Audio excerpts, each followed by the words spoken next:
Hey peeps, welcome to another video, part 4 of the McCalls 6696 shirt dress sew along. We'll be finishing the skirt and attaching it to the bodice, discussing placket lengths and finishing the plackets. Let's get started. Okay, so for the next step, what it wants you to do is attach the skirt portion to the waistband and then slip stitch the waistband down on the inside. Personally, as the next step is actually hemming it, I'm going to hem mine now whilst it is still in skirt form, just because that means there is slightly less fabric to manoeuvre. Okay, so I've hemmed my skirt and I will be doing a bias binding tutorial very soon, I promise. But yeah, that's just my preferred method of hemming.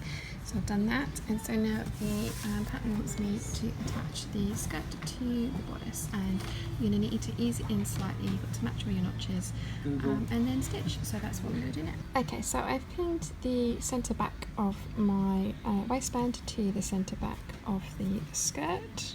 And I've also pinned the two outer edges to the outer edge of the skirt. So now I'm going to ease the rest of that in with lots of pins. Okay, so the waistband is all pinned onto the skirt. I'm actually going to sew it with the pleats up so I can just make sure the pleats are all behaving themselves. The other thing I want to do is make sure that the waistband facing is completely out of the way so I don't catch that by accident. Okay, so I've sewn all the waistband down to the skirt portions, and I did it this side so again that I could just make sure that none of the pleats got caught over or anything like that. So I'm now going to go and press it. Okay, so according to the pattern, what it wants you to do is slip stitch the interior waistband facing down to the seam allowance. Now I'm not going to do that, I'm going to top stitch it because I like the way that top stitching looks. I think shirt dresses are kind of everyday casual look, and so I think that this top stitching it down is going to look lovely, and obviously it's going to blend in with everything else that I've done as well.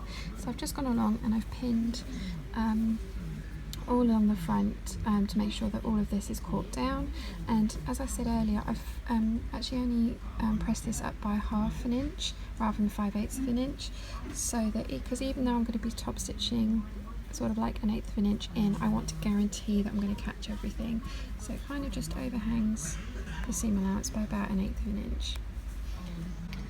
Okay, so the waistband is all top stitched down and it's all caught on the inside as well, and as you can see, like it's just a little bit further along than the 5/8 of an inch seam allowance because I pressed it up at 1/2 inch, but it just means that everything's caught. And then we've got all the French seams on the sides there, we've got the French seamed pocket, French seams down to the bottom, and it's all bound. That's the one thing I love about this dress, is as you're doing it, you're finishing it all off as you go. So when you've got the thing together, the last thing you have to do is add the buttonholes and buttons, and it's done. There's no hemming, it's already been completed. Okay, so the next step that we've got to do is the front bands or plackets, or buttonhole strips and button strips. So it wants you to turn the seam allowance in along the unnotched edge and then trim it down to 3/8 of an inch. I've got to cut the interfacing for mine, so I'm going to do that first and then get this done. So I have interfaced the band and I have folded under the unnotched edge. There's my notch there. I have folded that under as per the instructions. I am now going to stitch this edge to the front edge of the dresses. Now Big Bird is called Big Bird for a reason. She's 5'11", and I have added 4 inches to the length of the hem of the dress, and I've also added 1/2 an inch to the length of the torso because she actually has a relatively small torso and very long legs. Now there were lengthen lines on the bodice pattern, the bodice front and back, but there were no lengthen lines on the placket pattern, which, given that if you lengthen the bodice, you're going to have to lengthen the placket by the same amount, I think is a bit naughty.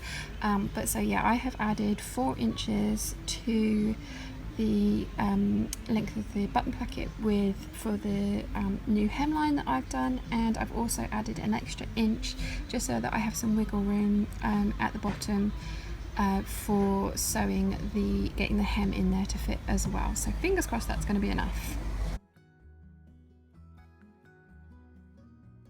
Right, So I've cut out and interlaced the new plackets. I am now going to fold them in half and press them, and then I am going to press under the interior edge by ½ an inch rather than 5/8 of an inch, so I'll show you what I'm doing.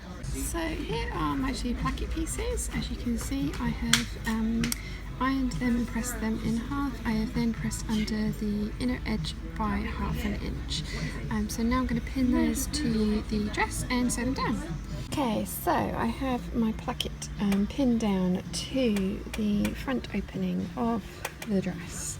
As you can see, this one is long enough, and long enough by quite a large amount, but I'd rather it be that than the too short one, and the too short one was too short by about there. So given that I added the 4 inches that I added to the hem length and the ½ inch that I added to the bodice, to be fair, I haven't hemmed it the way that they've suggested, but even if I had hemmed it, that is a massive hem allowance to turn up for how the other placket according to the pattern came out. So maybe a suggestion might be to wait until you've gotten to the point where your dress is together, measure it, and then cut your plackets out. And I know it's a bit of a pain because you want to get cutting all done in one stage, but yeah, that might be a suggestion. But anyway, so what I'm going to do now is sew this down at 5/8 of an inch seam allowance, and I'm going to repeat that step on the other side. Okay, so once you've sewn both of them down, it then asks you to trim the seam allowance. And it wants you to trim this seam allowance and this one, and this is really going to help when you come to put the buttonholes in. Okay, so we've pinned band to dress, placing lower edge along seam line, we've stitched it, we've trimmed it, now we need to press it towards the front band.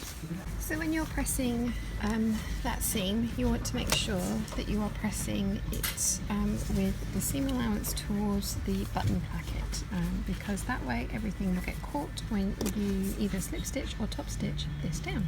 Okay, so we're going to do step number 45, which is with the right sides together, fold front band along the fold line, stitch across lower edge as shown, trim.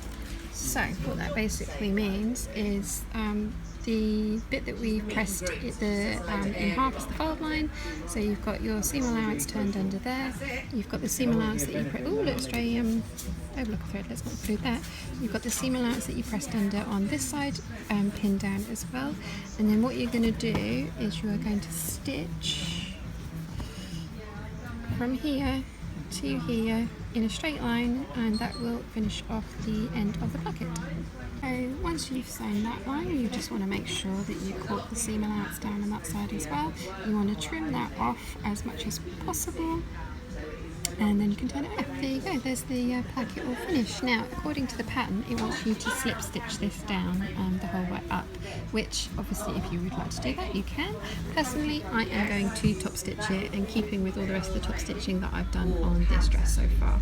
Okay, so I have top stitched this down, which has meant that I've closed this edge. Now, as you can see here, I didn't pin as carefully as I should have, and everything went a bit wonky, so I had to unpick and repin, but thankfully that's only happened on the inside. So yeah, so the inner edge is all secured. Now what I'm going to do is I'm going to run a line of decorative top stitching down this side so that it matches up with this side, because I just like the way that that looks.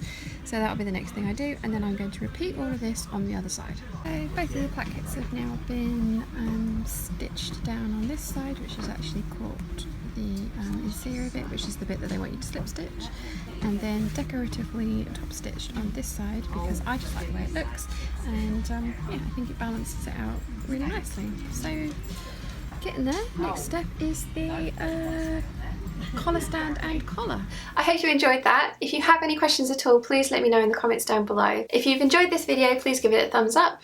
If you haven't yet, please subscribe, and I'll see you again very soon. Bye!